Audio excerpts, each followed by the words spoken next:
신약성경 베드로 후서 3장 1절에서 7절까지의 말씀 우리 한 목소리로 함께 봉독합니다. 사랑하는 자들아, 내가 이제 이 둘째 편지를 너희에게 쓰노니 이 두 편지로 너희의 진실한 마음을 일깨워 생각나게 하여 곧 거룩한 선지자들이 예언한 말씀과 주 되신 구주께서 너희의 사도들로 말미암아 명하신 것을 기억하게 하려 하노라. 먼저 이것을 알지니 말세에 조롱하는 자들이 와서 자기의 정욕을 따라 행하며 조롱하여 이르되 주께서 강림하신다는 약속이 어디 있느냐. 조상들이 잔후로부터 만물이 처음 창조될 때와 같이 그냥 있다 하니 이는 하늘이 옛적부터 있는 것과 땅이 물에서 나와 물로 성립된 것도 하나님의 말씀으로 된 것을 그들이 일부러 잊으려 함이로라. 이로 말미암아 그때 세상은 물이 넘침으로 멸망하였으되 이제 하늘과 땅은 그 동일한 말씀으로 불사르기 위하여 보호되신 바 되어 경건하지 아니한 사람들의 심판과 멸망의 날까지 보존하여 두신 것이니라. 아멘. 할렐루야. 하나님의 은혜가 오늘 새벽에 또 하루의 첫 시간을 주 앞에 드리는 우리 믿음의 가족들에게 함께 하시기를 예수님의 이름으로 축원합니다. 우리 계속해서 베드로 후서 말씀을 함께 나누고 있습니다. 이 베드로가 계속해서 지금 강조하는 것은 예수님이 다시 오시는 그날, 그리고 하나님의 나라, 그리고 이 땅을 살아가게 될 때에 하나님 나라의 백성들이 또 하나님의 자녀들이 겪는 여러 가지 그런 유혹과 미혹에 대하여서 또 거짓 선생들에 대하여서 계속 경고함으로 우리를 깨우고 있습니다. 베드로는 이것을 기억해야 된다고 말씀을 하죠. 이 베드로는 자신이 이 편지를 쓰고 있는 것은 하나님의 말씀을 다시 생각나게 하려 한다라고 말씀을 합니다.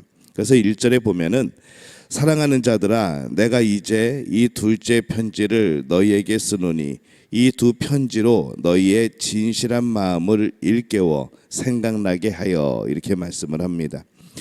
이 베드로는 구약 성경과 신약 성경에서 말하는 것을 지금 일깨워 주려고 하는 것이죠. 늘 우리가 살아가면서 이 하나님의 말씀을 일깨우는 것, 이 성령의 도움으로 어떤 상황 속에서 하나님이 주신 말씀이 다시 떠오르고 그것이 또 해결의 길이 되어지고 우리 삶의 방향이 되어지는 것, 우리는 그것이 말씀과 함께하는 삶이고 말씀이 우리 삶에 적용되어지는 그러한 삶이 되어집니다. 3절과 4절에 보면은 먼저 이것을 알지니 말세에 조롱하는 자들이 와서 자기의 정욕을 따라 행하며 조롱하여 이르되 주께서 강림하신다는 약속이 어디 있느냐, 이렇게 말씀을 합니다. 이 주의 강림에 대해서, 예수님의 다시 오심에 대하여서 지금 베드로는 너희들이 깨어 있어야 된다라고 말씀을 합니다. 그런데 이 거짓의 사람들은 어떻게 말을 하는가? 이 주님의 재림을 말하고 싶어 하지 않고 부정하려고 합니다. 하지만은 베드로는 이 주님의 재림, 이 주님의 다시 오심은 참 중요한 것이다 라고 강조를 하는 것이죠. 여러분들은 과연 예수님의 재림을 기다리고 있습니까? 예수님은 이 땅에 오시기를 간절히 기다리고 계시죠. 우리를 영원한 천국으로 인도하실 그날, 그리고 이 세상의 모든 일들 가운데 이 구원받은 영혼들과 함께 하나님의 나라에서 하나님을 찬양하며 그렇게 지내는 그날, 예수님은 지금도 그것을 기다리며 계시는 겁니다. 근데 정작 우리들은 어떤가 하면은 우리들은 참 기다리지 않는 사람들이 꽤 많습니다. 하나님의 백성이면서도, 하나님 나라 천국의 백성이라고 말하면서도 우리는 정작 천국에 들어가는 그날, 예수님이 다시 오시는 그날에 대해서 그렇게 소망하지 않을 때가 많다는 것이죠. 결혼식을 하는데 신부가 결혼식이 기다려지지 않는다면 혹시 사랑이 없는 것은 아닌가 하는 생각해 보게 되는 겁니다. 우리가 예수님을 만난다는 것, 그것은 기쁨일 겁니다. 우리가 다시 오시는 예수님을 영접한다는 것, 그것은 더 없는 우리에게 있어서 감사이고 영광일 겁니다. 그래서 이 재림은 기다려져야 되는 겁니다. 예수님이 다시 오신다는 것은 우리에게 참으로 복된 소식인 것이죠. 왜 근데 그들이 이 거짓 선지자들이 왜 주님의 재림에 대해서 이렇게 기다리지 않고 그것을 굳이 이렇게 부정하려고 하는가 생각해 보면은 주님의 재림을 기다리지 않는다는 것은 주님이 재림하실 때에 심판받는 일이 있기 때문에 그렇습니다. 그 심판에 대해서 자신이 없는 거죠. 그들은 자기의 정욕을 따라 행하며 살고 있다고 성경이 말씀을 합니다. 그래서 그들 입장에서는 예수님이 다시 오시고 또 심판하실 때에 그 죄가 낱낱이 드러나게 될 때에 이것은 기쁨과 감사와 이런 반가움이 아니고 오히려 두려움이 되어지고 아주 형벌이 되어지는 그러한 일이 되어집니다. 그래서 믿는 자들에게 주님의 재림은 참 복된 소식이지만 믿지 않는 사람들에게 이 주님의 재림은 참으로 두려운 시간이 되어지는 거죠. 오직 주님의 뜻을 따라 사는 사람만이 이 재림을 생각하며 행복해하며 또 소망하게 되어집니다. 주님이 오셔서 그들의 죄를 심판하실 것이라는 것을 본능적으로 아는 악한 사람들은 이 주님의 재림을 거부하고 싶은 거죠. 하지만 주님이 오셔서 그들을 구원하신다는 것을 아는 사람은 그것을 기억하고 늘 마음에 새기고 손꼽아 기다리게 됩니다. 이 베드로는 하나님의 백성이 주의 재림을 그 무엇보다 먼저 기다리고 깊이 깨달아야 된다라고 말씀을 합니다. 우리도 준비해야 되죠. 여러분들은 주님의 재림을 늘 마음속에 염두에 두고 살아갑니까? 우리 기독교에 대한 성결교회 또 표어가 그겁니다. 이 사중복음이 중생, 성결, 신유, 재림입니다. 우리가 구원받고 거듭나고 하나님의 자녀로 거룩하게 살아가고 또 이 땅을 살아가면서 우리의 육적인 영적인 하나님의 치유하심과 그런 회복의 역사가 있고 그런 가운데 우리가 온전하게 되어서 이 땅에서 예수님의 다시 오심을 기다리는 신앙 그리고 영원한 하나님의 나라에서 영원히 살아가는 그런 복된 날을 꿈꾸는 것이 바로 우리들의 모습이라는 것이죠. 주님의 재림은 사람은 언젠가 죽는다라는 것과 똑같은 명제입니다. 주님은 반드시 다시 오십니다. 그래서 우리는 그날을 기억하며 깨어 있어서 살아가야 되는 것이죠. 예수님이 강림하신다는 사실을 조롱하며 잊으려고 하는 사람들이 당시에 꽤 많았던 것 같습니다. 그들은 성경을 일부러 성경에 뭐라고 기록되어 있는가 하면은 그들에 대해서 이 재림에 대해서 일부러 잊으려 함이로다 이렇게 말씀을 합니다. 아는 거죠. 두려운 겁니다. 그래서 자꾸 생각하지 않으려고 예수님이 다시 온다는 거 애써 마음속으로 부정하면서 그래 예수님이 오시지 않을 거야 하면서 정신승리를 하려고 하는 이제 그런 거짓 선생들이 있었다는 것이죠. 또 오늘날은 이 재림에 대해서 에이 그런 날이 어딨어 라고 하면서 사람들이 생각하게 되어집니다. 일부러 잊으려고 하는 거죠. 이 죄된 우리의 모습은 예수님이 다시 오시는 것조차 예수님을 만나는 그날조차도 자꾸 거부하고 잊어버리게 만듭니다. 오늘날 우리들의 삶이 예수님의 재림과 상관없는 삶이라면은 우린 참 불쌍한 자들이 되어지는 것이죠.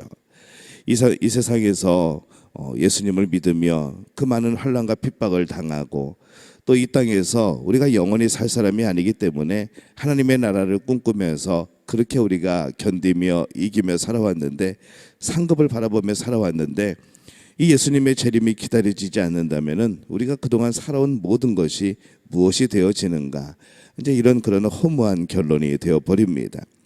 그래서 분명히 예수님의 재림은 복음입니다. 십자가와 부활 이것이 우리의 복음의 진수이듯이 이 재림도 우리의 신앙의 그런 기본이 되어지는 바로 복음의 한 내용이 되어지는 것이죠. 베드로는 신성한 성품을 이루어가지 않고 이 방탕한 이 거짓 선생들과 그들을 따르는 성도들을 지금 경계하고 있습니다. 그들과 같이 되지 말라는 거죠.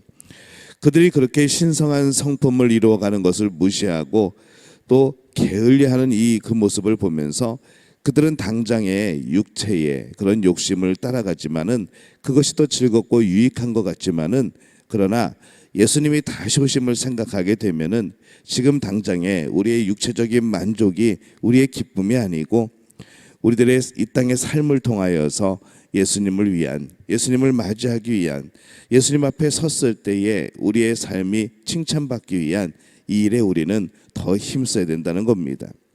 그렇게 힘써야 되는 그 내용이 과연 무엇인가 하면은 육체를 따라 살아가지 않고 하나님이 기뻐하시는 일을 따라 살아가는 것이죠.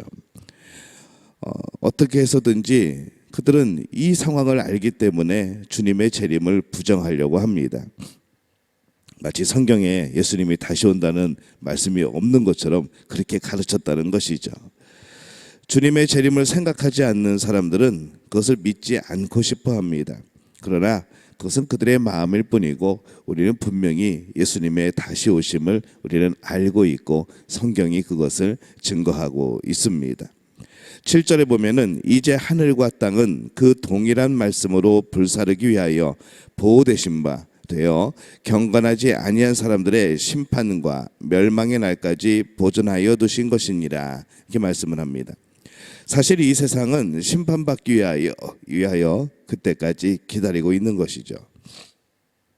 하늘과 땅이라고 하는 것은 모든 것, 우주 만물을 말하는 그런 관용구로 쓰입니다. 하늘과 땅은 주님이 재림하심으로 새 하늘과 새 땅이 되어지는 겁니다. 모든 것이 주님의 재림을 기다리고 있다는 것이죠.